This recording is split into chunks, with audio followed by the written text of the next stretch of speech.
Libra, welcome to July. You need to be aware that the South Node will be moving into your sign on the 17th of July. So, your life for the next 18 months is going to be really changing.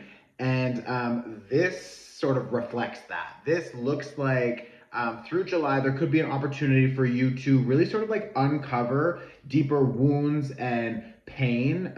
I feel like now be careful because you don't want to like blow something up into something that it's not, and you don't want to like fixate on something. It's like I don't think it needs to feel like so serious and like, big, but there's a new moon in Cancer and that can make everything feel more emotional. And this shift with the nodes, the North node going into Aries and the South node going into Libra, is going to be a huge collective shift for all of us, but like you definitely will feel this the most, I would say. So just like slow down and give yourself grace. This is a long transit, a slow change, but it's for your best. You have the Wheel of Fortune here and the Knight of Wands.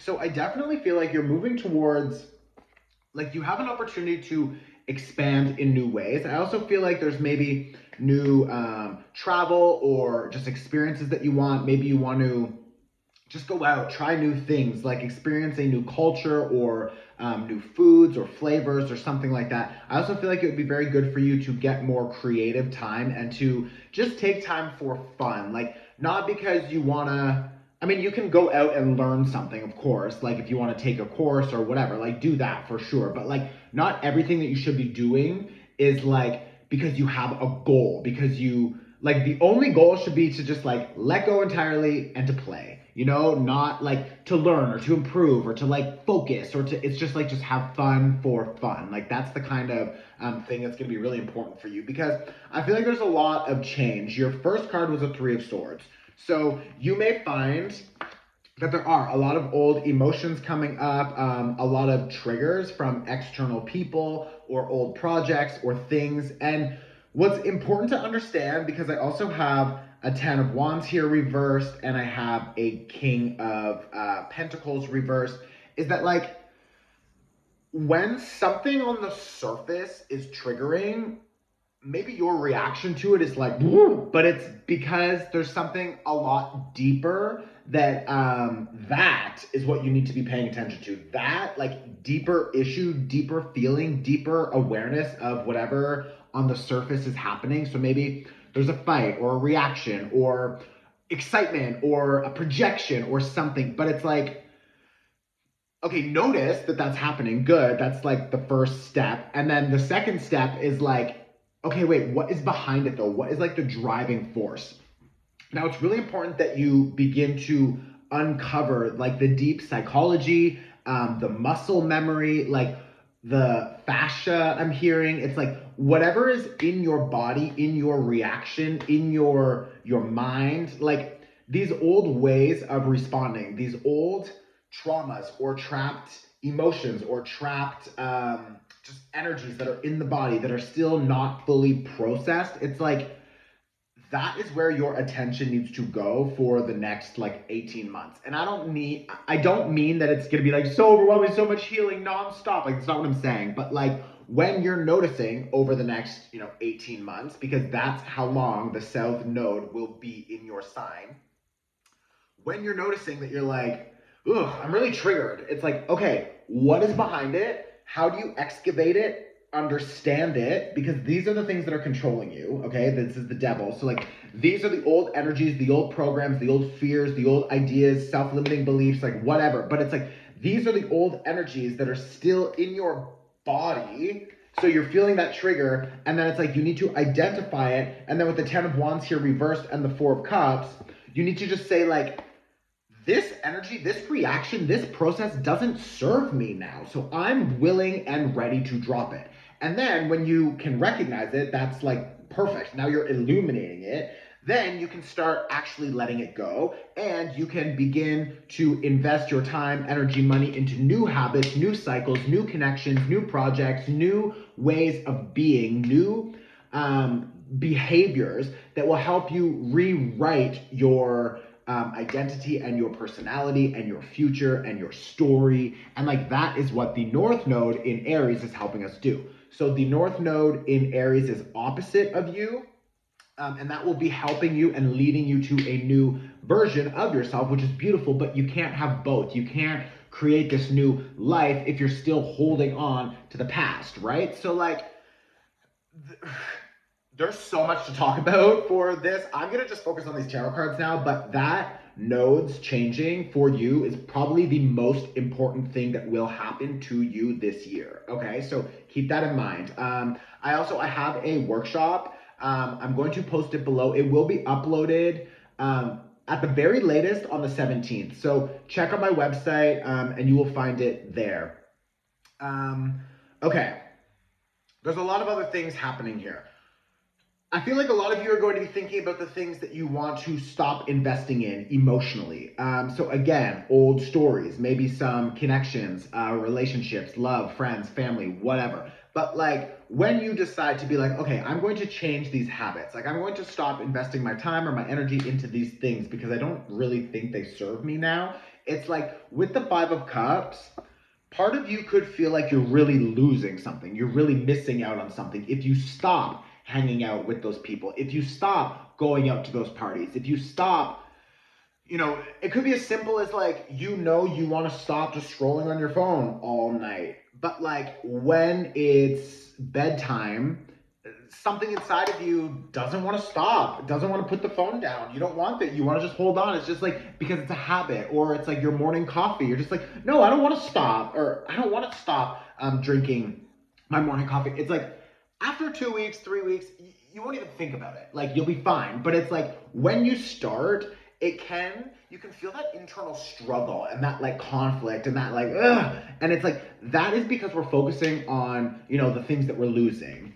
And that's these cups here that are spilt. Now, if you notice, one of those cups has green liquid, right?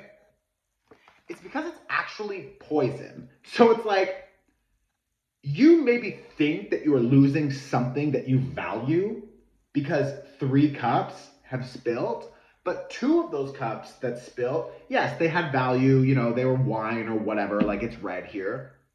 The other one was actually poison. So it's like, whatever you think you're losing, or you're feeling like you have to sacrifice, or you need to disengage, or whatever, that's the universe asking you to disengage. And maybe part of you is like fighting with the universe because you're like, I don't want to disengage because this is good for me and I like this, or I want this, or whatever, I want it. No, like that is literally poison, bitch. It's like the universe is trying to interfere and to protect you. So like, stop fighting whatever you feel like you need to let go of, because it's like, just let it go. Like we got the Hangman here reversed. It's like, let it go, move forward, allow this energy to help you move forward. Your best friend for the next year and a half is going to be trusting the flow and letting the universe show you what you need to let go of, and just trusting that you should just let go of it. And don't fight to hold on, because that's going to keep you more frustrated and triggered and angry and upset, and more issues are going to continue to come up. When you decide to stop investing into these old, outdated systems, structures, habits, beliefs, whatever, you're going to feel a little bit of that disruption. Like, I've got an Ace of Coins reverse, I've got a King of Coins reverse. Like, you have new opportunities coming. You have also potentially more money coming. You have new structures, systems, boundaries that need to be established. But it's like, it's not all here right now. So what do? With a Queen of Swords and a Queen of Pentacles, you need to lean in deeper to your divine feminine energy, okay? It doesn't matter how you identify, man, woman, they, that, like, it doesn't matter. This is just divine feminine energy. We all have it. So it's like, this is asking you to get very clear about your boundaries and communicate clearly, and to focus on your priorities, prioritizing your mental health, your emotional health, your physical health. I also feel like some of you could be planning maybe a family, or you're feeling more sexual, or you're very fertile. So like, just be careful with that. But overall, there is this energy of like new invitation to this next chapter, and it only comes when you connect with your divine feminine energy, which means slowing down and resting and taking time for yourself. Like, of course, life goes on, you know, work gets busy, whatever, but it's just like, still make sure that you have a little bit of time for yourself in the morning, you know, in the middle of the day, like at night, maybe, you know, go to bed early and just like read a book and like get off of like Netflix or whatever. It's just like you need to prioritize whatever you need to feel more stable, because there's going to be a lot of things that are sort of shaking and changing and moving over the next little while for you. And it's really important that you have your own sense of grounding and stability. So, really just like lean into that sort of divine feminine protective energy. And I'm talking about like protecting yourself in a way that makes you feel held and supported and loved and deeply connected. You know what I mean? So that's going to be really important for you, and that's going to be your best friend for the next little while. If you want more support, you can watch the Nodes workshop. I'm hoping it's on my website when I upload this video. If not, it will be up there like, you know, the next day or whatever. So yeah, check my website. Also, we have a new moon in Cancer. Even just start with that. That is a pay what you can workshop. That is hugely important because the nodes change on that same day and Venus is about to go retrograde. So like there's so much energy. This has been a very sort of tense time over the last little while. So use these workshops to help yourself, okay? There's energy clearings included. It's really good. If this was helpful, please send it to another Libra. You could leave a message below. Hit the like button. I love you. I will see you very soon. Okay? Ciao.